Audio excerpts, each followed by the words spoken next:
We've all heard of the popular holiday celebration of Halloween, but not everyone knows its origin or how it was invented.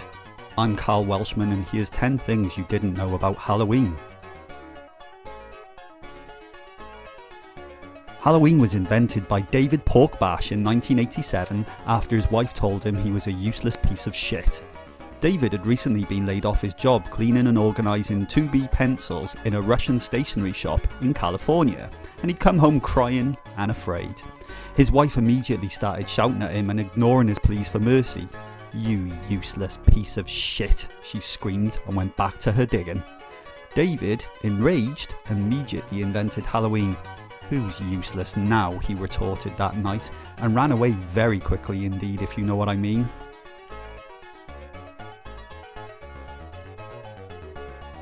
Ghosts had not been heard of outside of China until Halloween became popular.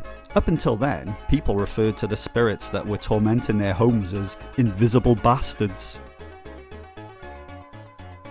The traditional meal at Halloween is spam, and not a sloppy joes as often portrayed in paintings. It is said that children of a small village in Hamptonshire were climbing through a priest's window, ready to give the guy the willies, but he hurled a tin of spam at them. One of the children was struck ferociously hard in the skull and fell over. His friends left him and he died from a brain hemorrhage. The story was spread across the ages, and now families sit around a warm plate filled with spam on All Hallows Eve. Pumpkins are not organic. They are a mix of old tyres and plastic that are taken from recycling facilities in London. The pumpkin mix is flown out across the world during October and then poured into moulds in supermarkets. On the morning of sales, water is added and the pumpkins form. And as a bonus fact, pumpkin meat is inedible. Demonic possession on Halloween is common, with many families having to tie their elderly to beds, chairs and cupboards.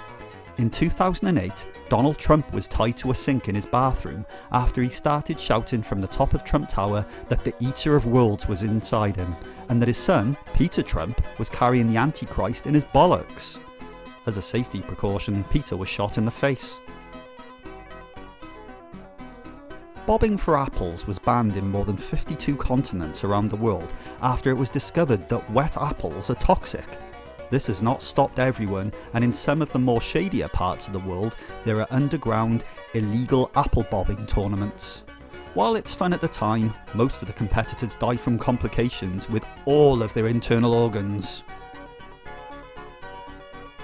On Halloween night, it is likely that as a parent, you'll be tying up little witch wards to stop these creepy fuckers from trying to nick off with your kids. Two of the ways that people try this are a bunch of twigs shaped like a person tied to the side of the child's bed, or purchasing a dog and tying it to the child's skin. Whilst both of these can be effective, the best way to deal with witches stealing your children is to actually put the child to bed, wait for the witch to turn up, and then throw a petrol bomb at the child's bed. This not only burns the witch, it also prevents witches coming the next year, because your child is now a spooky burnt ghost. As a parent, on Halloween, it's not unusual for you to hear the screams of your burnt child echoing through your damn house. A sleepless ex-parent is a cranky ex-parent.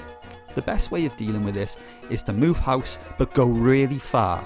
Child ghosts are unable to drive, and therefore they will never ever find you. The reason that people wear masks and dress up to be all creepy on Halloween is because they actually want to be cool, as in radical, as in bodacious. We've all heard the story of the razors in sweets or apples, but have you heard the Halloween story of Mavis Dutu, who had a much more horrific experience?